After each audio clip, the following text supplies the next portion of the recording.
Grand Rising family, Grand Rising. I hope all is well. If you are new to the channel, welcome. If you are a subscriber, you've been to my channel before, welcome back. And again, welcome to HGW Community 72. The HGW stands for Homegrown Wellness 72. I need to say thank you to the subscribers and those that have just visited the channel, shared videos that I have made, comments. I welcome all comments, good, bad, or indifferent. And so I just want to say thank you. I did a video back in May, and I'm a small channel, and that video I only have, well, currently I have 207 subscribers. That's not what this is about, but that video currently has 5,900 views, so I think that's pretty awesome. But anyhow, so it is summer. This video, it's me talking really about having to, as a divorced single black woman, having to, and this video can be for anyone that falls into that description. And I 45, I'm gonna even say 40 plus age bracket as well. So this video, I'm talking to and about affordable home ownership.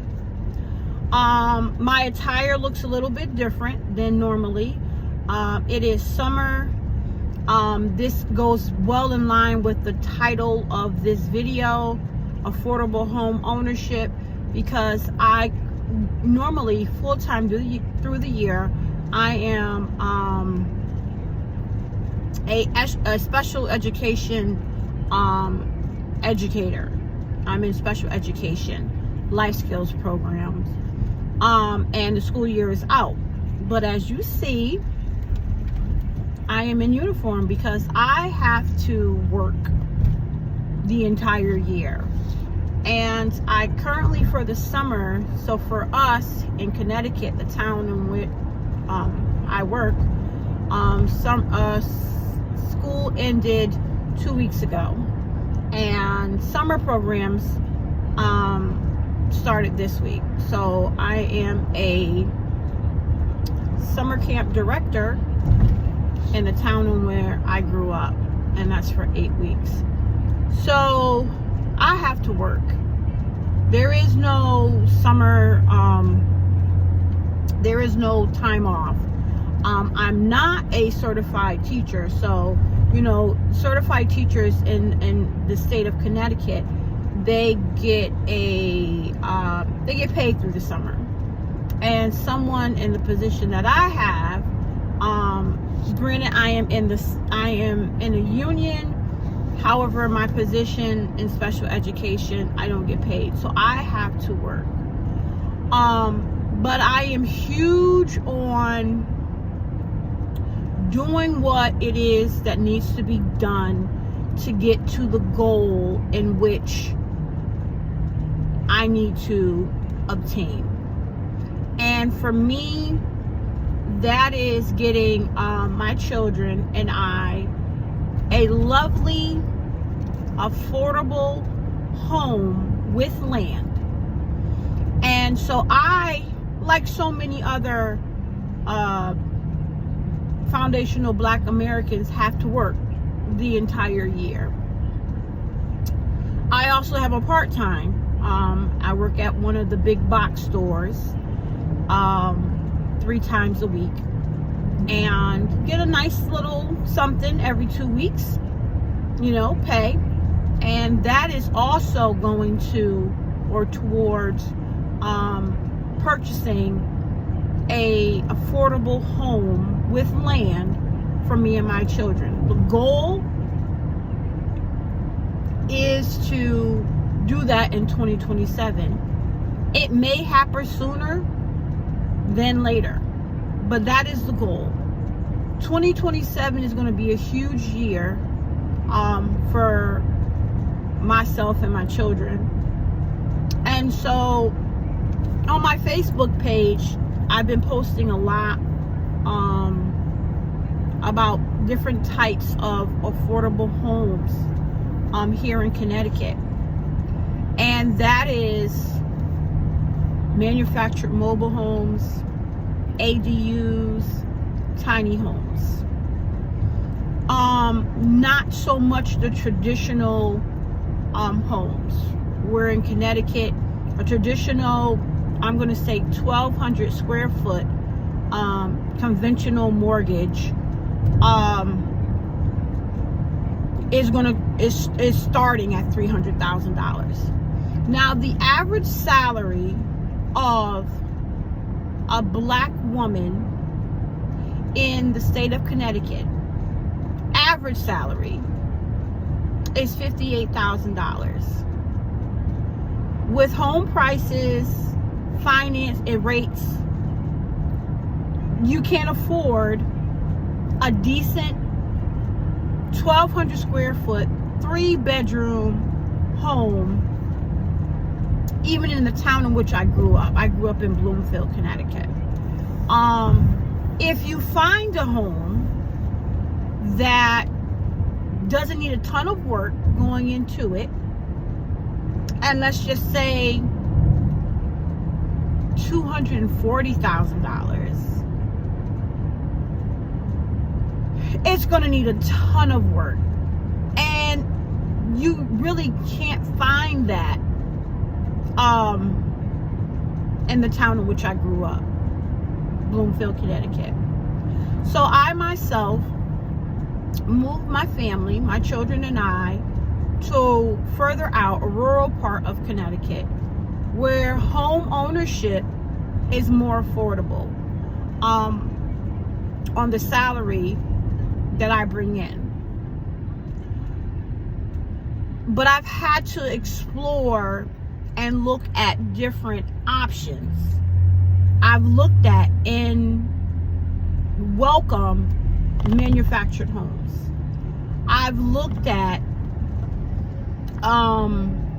tiny homes. I've looked at ADUs. The problem in Connecticut is that they say that they are trying to make homes more affordable housing. And there's nothing wrong with apartments and things like that. But I do not want to raise my children in an apartment complex in the city. I don't want that. You know, my parents were able to purchase 2 homes. And our second home, our first home was a duplex. And yes, that was in the 70s. I get that. And I get that we're not in the 70s anymore. But the American dream has not and will not change. So we have to look at things in a more realistic way. We have to look at things in a next and new way, right? Our idea has to be futuristic and realistic as well. So, but the problem, because the goal for me was I wanted to get some land, which I am going to do, at least a minimum of an acre in the rural part of Connecticut. But the town and where I live, you know, I've checked the town, I've checked the zoning laws, and so for a tiny home, which is affordable, right? Very much affordable. Even if I had to get, like, there's a company, Mint Tiny Homes, there in Canada. even just having that home moved or shipped here, that would be affordable. But the problem is, in the town where I live, the home can be no more, because to be considered a tiny home, it can be no more than 400 square feet. I know people that have done it, or I've seen people that have done it. I'm not trying to live like that. I am not trying to live like that. So for me, what is one of the options that is on the table for me and my children, that I can outright buy a home and, get a mortgage for the land, is a manufactured mobile home, right? But now it's a matter of looking into, and they have mobile home parks here, but my thing is, I don't want to move into a I don't want to move into a manufactured mobile home, into a mobile park. Want the land, gonna buy the land, gonna purchase the manufactured mobile home and revamp it, revamp it to my liking and my standards, and put it on my land, and it's all about being able to produce and sustain financial security, and being able to leave something to my children. That's what it's about. It's not about keeping up with the Joneses. The Joneses were broke back in the early 2000s, if you all are from my generation, and you know exactly what I'm talking about. And it's just interesting because, a lot of, I've realized, because my brother has 3 boys, and 2 of them are millennials, and they really aren't thinking about nor wanting to even buy land and a home. They're not thinking futuristically. They don't talk about it. They don't talk about it. And for me, as a foundational Black American woman, that is scary.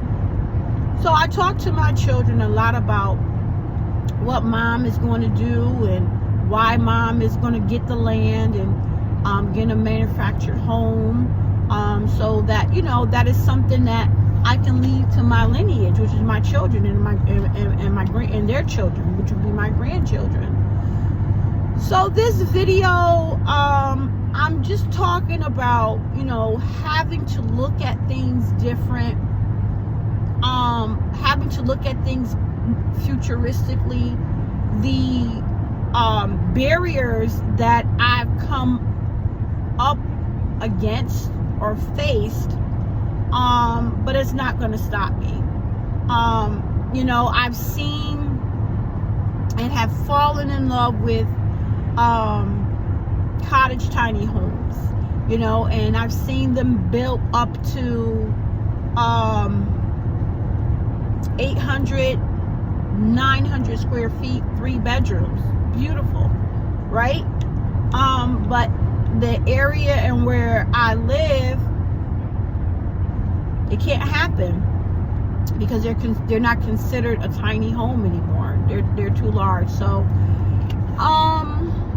just wanted to come and share, be a little transparent with the family, in my frustration, but having a next plan, and I'm gonna work that out.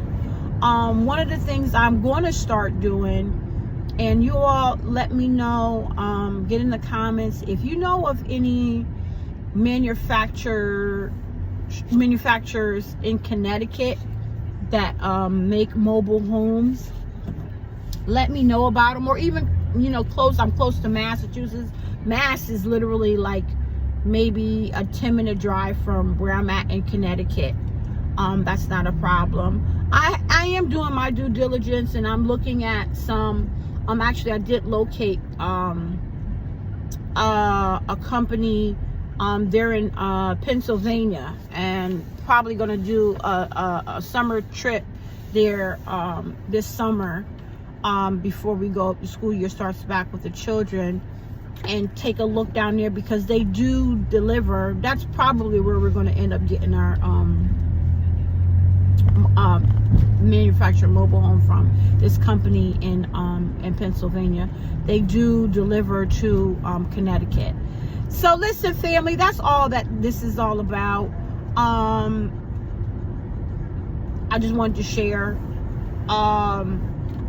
And you know, back in the day, you know, there was a thing called you know, redlining in the real estate world, right? And it still goes on, but and now for me,